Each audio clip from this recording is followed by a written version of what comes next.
On SiriusXM, America is listening.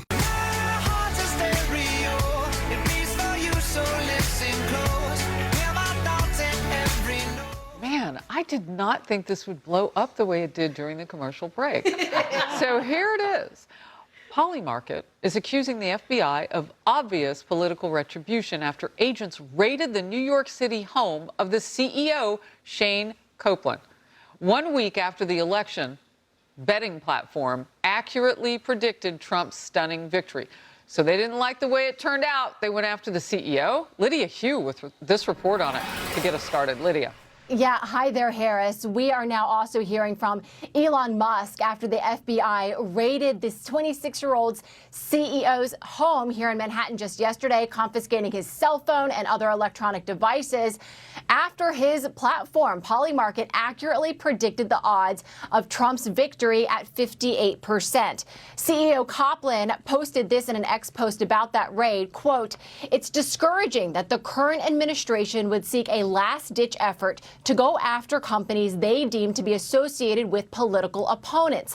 The incumbents should do some self-reflecting and recognize that taking a more pro-business, pro-startup approach may be what would have changed their fate this election." And to that, Elon Musk posted, "Indeed." Now, the DOJ declined to comment, and the FBI did not get back to us with a comment, but the agencies are reportedly investigating whether Polymarket is allowing U.S.-based users to engage in the betting platform. Election betting, Harris, was legalized in the U.S. this year, but Polymarket is not approved with the Commodities Futures Trading Commission. The platform is not supposed to be available to U.S. users. But still, Polymarket gained a lot of attention this election cycle, partly because it accepts cryptocurrency for those wagers, and it stirred some concerns among people because they are worried about conflating opinion polls with the betting markets. Proponents of Polymarket and the betting market say these are great barometers for the election because they are based on people's hard-earned cash. And after all, Harris, they correctly predicted Trump's victory just last week. Wow. You said a lot. Just one quick follow-up question here. Do they have any evidence that 2022 rule that they could not place online bets, Americans could not do that through Polymarket? Is there evidence of that they say they're investigating? Right now, we have a lot of questions and not as many answers. Yeah, so they're listing that as a reason, but it could just be purely politics. Lydia, thank you. Let's start there.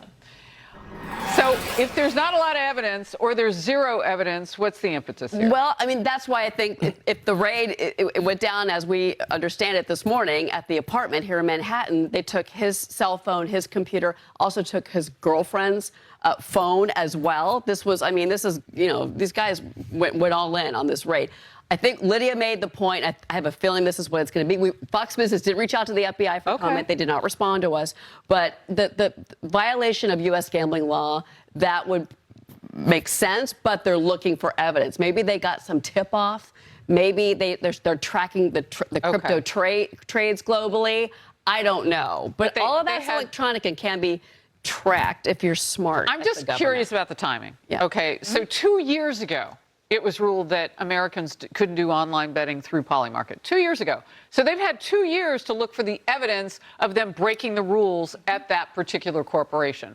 But when they look at it, it's right after Trump wins because that platform had called him potentially the winner, the guy who had the best chance between the two candidates. And this comes 10 days after an election. Look, Polymarket is hot. My daughter, some of the parents in our class, these guys who do finance, they're brilliant statisticians. And they would say to me, "Kaylee, I know Trump's winning." "How do you know?" "Polymarket says it." And there would be these graphs that show Trump going like this. And Polymarket accurately predicted after the June 27th debate that Biden would step aside. They were spot on. They were hot during the election. So 10 days later, they're targeted. I'm sorry, the CEO has a point that they were targeted for political reasons. We'll see the facts. But he has a point. When Paulette Harlow, pro-life activist, peaceful elderly woman who's disabled, is sitting in jail because of the Biden DOJ, and they targeted Mark Houck, and the list goes on. Trump officials, forgive us for asking questions. Look, Paul, it makes me a little suspicious, not just the timing, because that's a big one, but the scoop of the girlfriend's phone. I almost want to say, is this person connected with Eric Adams? the mayor. And I'm not being facetious there, because it's kind of like the same buildup of just capture everything you can and then you go look for what you can find. Right. So this comes down to... Well, and they did it to Donald Trump. What am I even saying? They did it to him, too. You'd like to think that they wouldn't be so foolish as to do something so blatantly political on the cusp of a new administration that's going to be able to delve into it, right? What this is going to come down to is just let's see what it is they're pursuing, and that's going to be what statute they're using to get this criminal process, right? They got legal process. They got search warrants on the phones. Well, what statute are you pursuing? Now, is it something relative to the regulatory issue, the 2022 agreement, or is it conspiracy to influence an election? Oh, wow. Well, actually, Harris, actually, your question was there insider trading going on?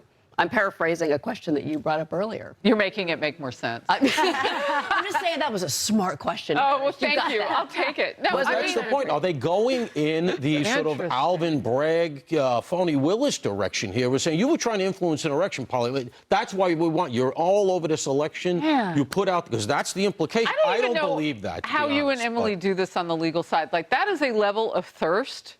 If that's true, and we don't know, we'll watch for it. I'm going to ask every question, and when I don't make sense, Cheryl's going to make it make sense. Well, this is what I want viewers to think about, which is reason and proportionality. So to your point, if this was a regulatory infraction, that necessitates an entire raid and seizure. Exactly. Remember Peanut. That was a regulatory infraction. You have a wild animal. love Peanut. I do. Death sentence to the animals, raiding everything. And right? he beheaded the squirrel. Yeah, I've seen firsthand. You know, you mentioned the IRS, which is the worst agency out there. $10 million went to their, since 2020, of them getting battle gear and helmets. I personally witnessed 2 of them flying using your tax dollars across the country, 2 at a time, interviewing 10 different sets of subjects on a $30,000 tax evasion issue. The whole point is the government wields your tax dollars, blasts into your home, and we will learn later if it was criminal or regulatory, but either way, it reeks, and it is a bloated, squanderous use of our taxpayer dollar. And by the way, this happens every day, all day. There's not enough time in the day for me to tell you all of these stories. So this terrible example and Peanut and all the other ones, just the tip of the iceberg. Did you just say they beheaded the squirrel? Yes. They decapitated Oh my the squirrel. God. That's how they, Poor Peanut. Yeah. Yeah. And Fred. And The squirrel guillotine. Beheaded. Like Wow, it's a squirrel guillotine. It's horrible. Breaking this hour, FBI Houston has arrested a man accused of attempting to provide material support for the terror group ISIS. The agency is telling us, and we learned this about 5 minutes ago, but we are scooping up more information now. The agency is now telling us that the 28-year-old suspect admitted to planning a terrorist attack on U.S. soil. That's all that we know right now. We know that details are coming out. We'll continue to do our due diligence as journalists and ask great questions.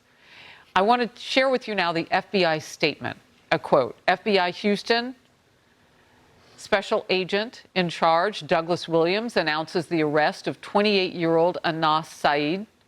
He is accused of attempting to provide material support to ISIS and, by his own admission, planning a terrorist attack on U.S. soil, all from his apartment in far west Houston.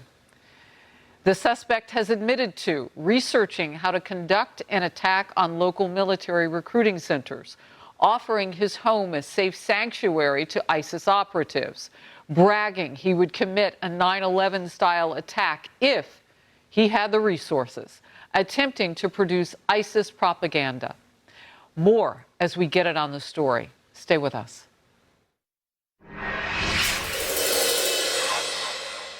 The White House briefing room